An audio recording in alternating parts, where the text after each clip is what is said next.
صدقہ و خیرات میں بات ہو رہی تھی کہ نمود و نمائش کا جو پہلو ہے اس سے اجتناب کرنا چاہیے، بلکہ کوئی ممکن ہو سکے تو اخفاء ہو، عزت نفس کسی کی مجروح نہ ہو. آپ کی کیا رائے ہے اس سلسلے میں؟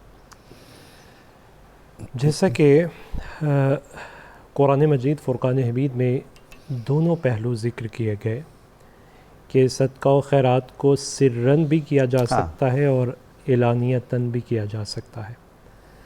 اب اعلانیہ اور سرًا کہاں ہے؟ سرًا یعنی خفیہ طور پر، طریقے سے، اور علانیہ یعنی اوپنلی. اگر آپ اپنے بچوں کی تربیت کرنا چاہتے ہیں تو پھر آپ کو اعلانیہ کرنا ہے، اور اگر آپ کسی کی سیلف رسپیکٹ کو بچانا چاہتے ہیں تو پھر آپ کو خفیہ کرنا ہے. یعنی موقع کی مناسبت دیکھنی ہے اور جو کیفیات ہیں ان کو دیکھنا ہے اور اس کے مطابق جو فیصلہ کرنا ہے. بالکل بجائے. ایک ٹرم بہت رائج ہے، سننے کو ملتی ہے، صدقہ جاریہ.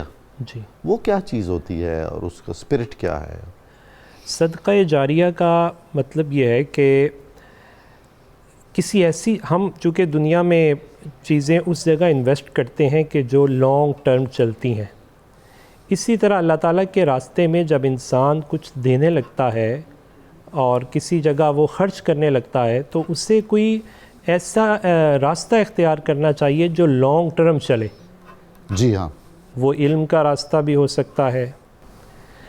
جی، صدقہ جاریہ. صدقہ جاریہ سے مطلب یہ ہے کہ ایسی جگہ انویسٹ کرنا کہ جو لانگ ٹرم ہو، اچھا، اور جس کا فائدہ صرف اپنی ذات تک محدود نہ ہو، وہ درخت کی شاخوں کی طرح پھیل جائے. واہ واہ واہ. اور اس سے زیادہ لوگ استفادہ کر سکیں. لہٰذا ہمیں صدقات و خیرات کرتے ہوئے جو انویسٹمنٹ کرنی ہے اس میں اس پہلو کو ضرور پیش نظر رکھنا چاہیے. حضرت والا، صدقہ جاریہ کا ثواب مرحومین کو بھی ہوتا ہے؟ جی بالکل. جو بھی ہم کوئی نیکی کرتے ہیں جی، تو اس نیکی پر اللہ سبحانہ تعالی ہمیں اجر عطا فرماتا ہے، ایوارڈ یا ریوارڈ کے طور پر. تو ہم اللہ تعالیٰ کی بارگاہ میں یہ ریکویسٹ کرتے ہیں کہ اللہ تعالیٰ یہ ہمارا ایوارڈ یا ریوارڈ اس کو ٹرانسفر فرما دے اس فلاں بندے کی طرف. واہ. اور اس فلاں بندے کی طرف اس کا جانا، اسے ایصال کہتے ہیں. تو یہ ایصال کا مطلب یہ ہے کہ نیکی، قرآن مجید فرقان حمید میں جو ہمیں دعائیں سکھائی گئیں ان دعاؤں میں خصوصی یہ پہلو بھی ہے، ربنا اغفر لنا ولاخواننا الذین سبقونا بالایمان. اگر ہماری دعا ایصال نہ ہوتی تو اپلیکیشن کا یہ طریقہ کیا بات ہے. بہت خوب، بہت خوب. بالکل. یہ فرمائیے آپ کہ یہ جو حضرت مفتی صاحب نے ارشاد فرمایا، میں اس وقت سوال نہیں کر سکا، ان سے پوچھ نہیں سکا، کہ یہ منت کا صدقہ کیا ہے؟ کہ ہم نے کوئی منت مانی ہے کہ ہم فرض کریں اتنے نفل پڑھیں گے، یہ اتنی خیرات دیں گے، یہ صدقہ کریں گے، اسے پورا کرنا ضروری ہے؟ جی بالکل. جس چیز کو انسان خود اپنے اوپر لازم کر لیتا ہے تو اب اپنے اوپر جو چیز لازم کی ہے اسے پورا کرنا اسے ضروری ہوگا. جی ڈاکٹر صاحب، ہم منت کے بارے میں بات کر رہے تھے کہ سپوز کوئی شخص اللہ تعالیٰ کی بارگاہ میں عرض کرتا ہے کہ میرا یہ کام ہو جاتا ہے تو میں اتنے نوافل ادا کروں گا. جی. تو یہ جو اس نے ایک الفاظ کی ادائیگی کی ہے، یہ گویا کہ اللہ تعالیٰ سے وعدہ کر لیا ہے، عہد کر لیا ہے، اور عہد کو پورا کرنا تو لازم ہوتا ہے. لہٰذا اب اسے اس عہد کو پورا کرنا پڑے گا. وہ عہد اگر مالی معاونت کے سلسلے میں ہے یا صدقہ خیرات سے ہے تو وہ بھی اسی طرح کرنا ہوگا. جی وہ بھی اسی طرح کرنا، اس کے بغیر کوئی چھٹکارا نہیں ہے. چھٹکارا نہیں ہوگا. اسی وجہ سے آپ فرمائیے. قسم ہے نا جی، منت بھی اسی حکم ہے.